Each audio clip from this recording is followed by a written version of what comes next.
সাংবাদিক ও সংবাদ মাধ্যমের বিরুদ্ধে ক্ষোভের শেষ নেই রাজ্যের বাম ছাত্র সংগঠনগুলোর। সংবাদ মাধ্যমকে মাঝে মধ্যেই সাংবাদিকতার পাঠ দেন তারা। শুক্রবারে ধর্মতলার ঘটনা নিয়েও দিচ্ছেন। একটা ভিডিও শেয়ার করে এসএফআই অভিযোগ করছে সংবাদ মাধ্যমের নাকি সেই ছবি দেখানোর সাহস নেই। চ্যালেঞ্জ জানানো হলো নিউজ 18 বাংলাকে।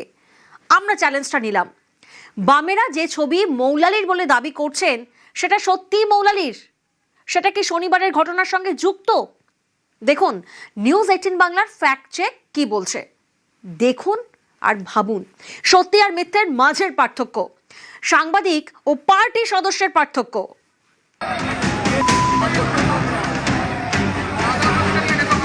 আমি তোমাকে একটা ভিডিও দেখাচ্ছি, এটা নিউজ 18 বাংলা এখনো অবধি দেখায়নি।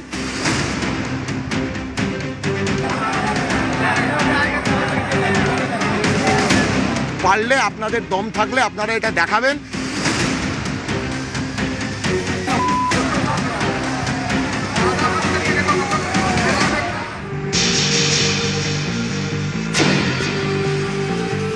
ধর্মতলায় যেটা হয়েছে, মানে আমাদের সহকর্মীদের ওপর আক্রমণ,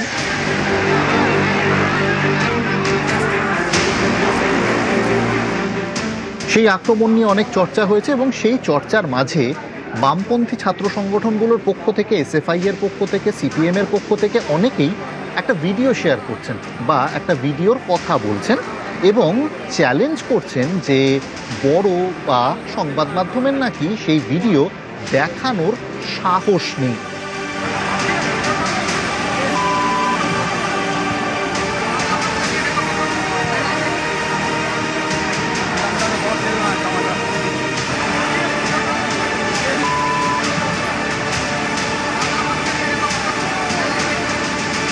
ভিডিও দেখলেন।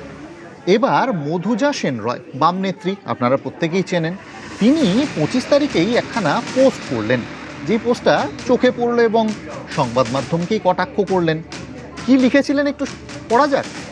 তিনি লিখেছিলেন, মধুজা সেন রয়, তিনি লিখেছিলেন, আজ এসএফআই সহ বাম ছাত্র আন্দোলনের নেতারা প্রেস কনফারেন্স করে এই ভিডিও দেখানোর আগে আপনি কোনো মিডিয়াতে এই ভিডিও দেখেছেন? আমি দেখিনি, ভুল হলে বলে দেবেন। এখন প্রশ্ন ছিল, কভার করতে আসা সাংবাদিক বন্ধুরা সত্যি কি এই দৃশ্যটি দেখেননি, নাকি তারা দৃশ্যটি দেখে নিজেদের হাউসকে পাঠিয়েছিলেন কিন্তু হাউস এই দৃশ্যটি সম্প্রচার করেনি? আমি বিশ্বাস করি অধিকাংশই দ্বিতীয় দলে পড়েন। তাঁর স্টেটমেন্ট এটা। হ্যালো কর্পোরেট মিডিয়া, আপনাদের এক্সক্লুসিভগুলো বড্ড একপেশে হয়ে যাচ্ছে।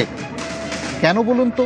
ফায়ার ব্রিগেডের গাড়ি, পুলিশের পুতুলের মতো দাঁড়িয়ে থাকা, কোনোটা নিয়ে এক্সক্লুসিভ বিশ্লেষণাত্মক প্রতিবেদন আপনারা করতে পারলেন না?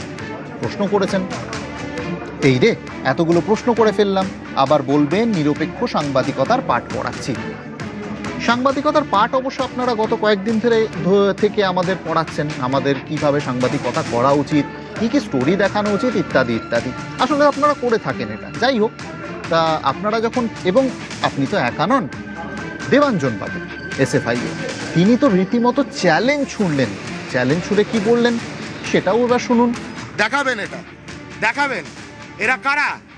মৌলালি যুব কেন্দ্রে জুম করো, সামনে থেকে দেখাচ্ছি। এরা কারা? মৌলালি যুব কেন্দ্র থেকে ইট ছুটছে, ফায়ার ব্রিগেড সরকারি সম্পত্তির গাড়ির ওপর দাঁড়িয়ে ইট ছুটছে। এরা কারা?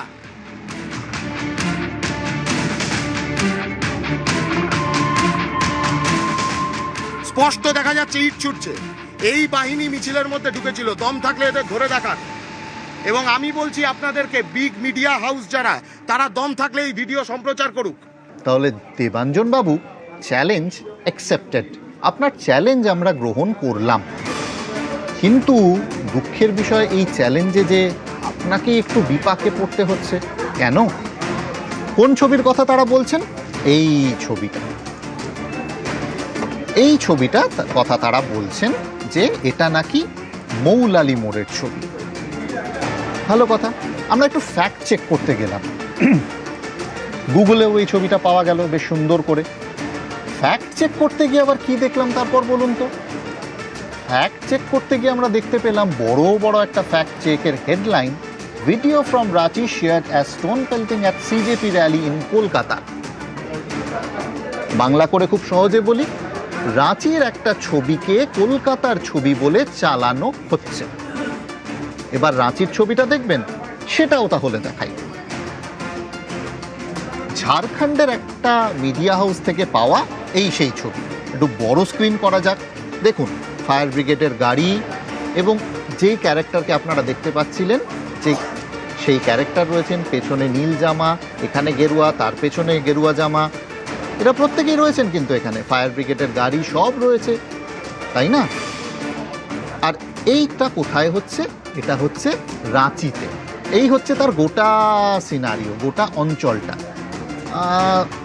দেবাঞ্জন বাবু, মধুজা ম্যাডাম বা এসএফআই এবং বাম ছাত্র সংগঠনগুলোর আরও যারা বলছেন মিডিয়া হাউস সম্পর্কে অনেক কথাই তো বললেন, আপনাদের কাছে একটা প্রশ্ন, মৌলালিতে ঠিক এইরকম একটা জায়গা কি আপনারা কোথাও খুঁজে পেয়েছেন?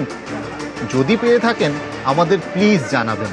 আর একটা ছোট্ট কথা, সাংবাদিকতাটা না সাংবাদিকদেরই মানায়, পার্টি মেম্বারদের নয়।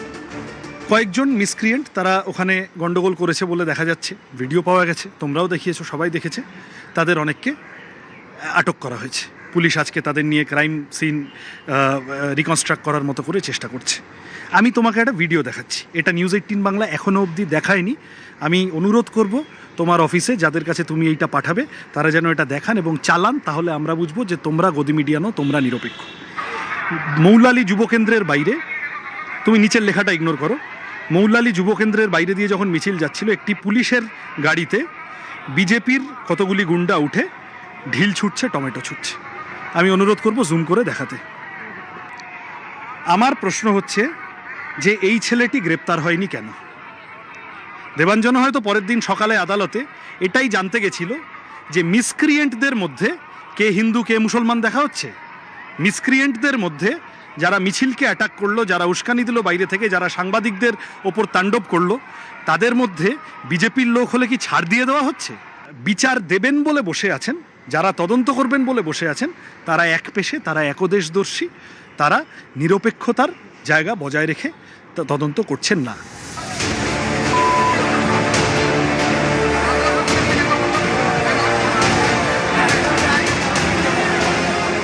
সাংবাদিকতার আমাদের যারা পাঠ পড়ালেন তাদেরকে আমরা সাংবাদিকতাটা ঠিক কীভাবে হয় সেটাও একটু বুঝিয়ে দিলাম। সাংবাদিকতা অনেক ক্ষেত্রে আবার একটু ফ্যাক্ট চেকের ওপর নির্ভর করে। যাই হোক, সেই ফ্যাক্ট চেকটা তো হলো, ছবিটার বিষয়, তার ব্যাকগ্রাউন্ড সবটাই দেখালাম। এবার বলে দিই বিষয়টা কী ছিল। এটা রাঁচির ছবি, ঝাড়খণ্ডের, এবং সেখানেও নিট নিয়ে বিক্ষোভ হচ্ছিল এবং সেই বিক্ষোভের কোনো একটা প্রেক্ষাপটে বিজেপি বনাম কংগ্রেসের মধ্যে একটা সংঘর্ষের পরিস্থিতি তৈরি হয়। সেই সংঘর্ষের পরিস্থিতির উপর দাঁড়িয়েই এই সিনারিওটা তৈরি হয়েছিল। এখানে কোথাও দুই দলের সমর্থকদের মধ্যে অশান্তি হয়েছিল এবং সেই অশান্তির পর পুলিশ কী ব্যবস্থা নেবে না নেবে সেটা সম্পূর্ণ ঝাড়খণ্ড প্রশাসনের ব্যাপার, সেটা নিয়ে আমাদের কিছু বলার থাকতে পারে না, আমাদের কিছু বলার সেই অর্থে নেই। কিন্তু বারবার যে কথাটা বলা হচ্ছে, সংবাদ মাধ্যম দেখানোর সাহস পায় না, সংবাদ মাধ্যমকে চ্যালেঞ্জ করা, আসলে সাংবাদিকতাটা না এতটাও সহজ নয়। সবার আগে হয়তো কোনো একটা ছবির আশপাশটা দেখলেও বোঝা যায় আমি কোথাকার ছবি বলছি, আশপাশটা দেখলে বোঝা যায় যে এটা আমার শহর কিনা। হয়তো সবার প্রথমে আমাদের শহরটাকে একটু ভালো করে, শহরের দিকগুলোকে একটু ভালো করে চেনা উচিত, তারপর কোনো কমেন্ট করে সাংবাদিকদের বলা যেতে পারে।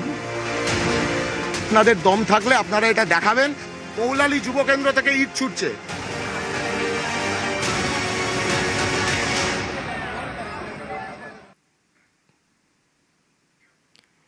এই যে ভাইরাল ভিডিও, এই ভিডিও আমরা পাঠিয়েছিলাম editor, news sense fact checker Joydeep দাশগুপ্তকে। ভিডিও নিয়ে তার কি মতামত শোনাবো আপনাদের। There are some basic technique যেগুলো দিয়ে আমরা ফ্যাক্ট চেক করি, যেমন হচ্ছে রিভার্স ইমেজ সার্চ। তখন আমরা কি করলাম, এই ভিডিওটার আমি একটা স্ক্রিনশট নিয়ে রিভার্স ইমেজ সার্চ করে দেখলাম। তো গিয়ে পেলাম একটা লিঙ্ক, যেটা হচ্ছে রাঁচিতে কিছুদিন আগে একটা প্রোটেস্ট হয়েছিল, ওখানকার এই ভিডিওটা। অনেকগুলো এলিমেন্ট আমরা চেক করি, যেমন ব্যাকগ্রাউন্ড, তারপরে ওই লোকটার, দুটো লোক দাঁড়িয়ে আছে, একজন কমলা কালারের শার্ট পরা আর একজন সবুজ কালারের শার্ট পরা। তো দুটোই আমরা দেখলাম, এই এলিমেন্ট দুটোই আছে। সেকেন্ডলি দাঁড়িয়ে আছে একটা ফায়ার ব্রিগেডের গাড়ির উপরে। তারপর weather condition, this are also very crucial clue যদি আমরা বলি ফ্যাক্ট চেকিং এ, পুলিশের যদি আমরা দেখি, কলকাতা পুলিশ আমরা জানি হোয়াইট ড্রেস, এখানে দেখতে পাচ্ছি খাকি ড্রেসে আছে। তো this are some of the cues যেগুলো দিয়ে আমরা কনক্লুড করতে পারি এটা একটা মিসলিডিং ভিডিও। যারা ছবি দিচ্ছেন তাদের আগে জেলে ঢোকানো উচিত, মন্তব্য পঞ্চায়েত মন্ত্রী দিলীপ ঘোষের। যে ছবি দিয়েছে তাদেরকে আগে ভেতরে ঢোকানো উচিত। এই সমস্ত অ্যান্টি সোশ্যাল যারা, তারা বিভিন্ন ব্যানার নিয়ে ঘুরে বেড়াচ্ছে আর তাদেরকে নিজেদের ব্যানারের তলায় নিয়ে আসছে, এ সমস্ত কটাকে ঢোকানো উচিত। আমাদের সরকার ঢোকাবেও, সব ভিডিও আছে। মুখ্যমন্ত্রীর মুখে টুকরে টুকরে গ্যাং, দেশ বিরোধী আন্দোলনে বরদাস্ত নয়, কড়া হুঁশিয়ারি শুভেন্দু অধিকারীর। টুকরে টুকরে গ্যাং দেশের ভিতরে, রাজ্যের ভিতরে থেকে দেশকে দুর্বল, রাজ্যকে দুর্বল করবে, এই জিনিস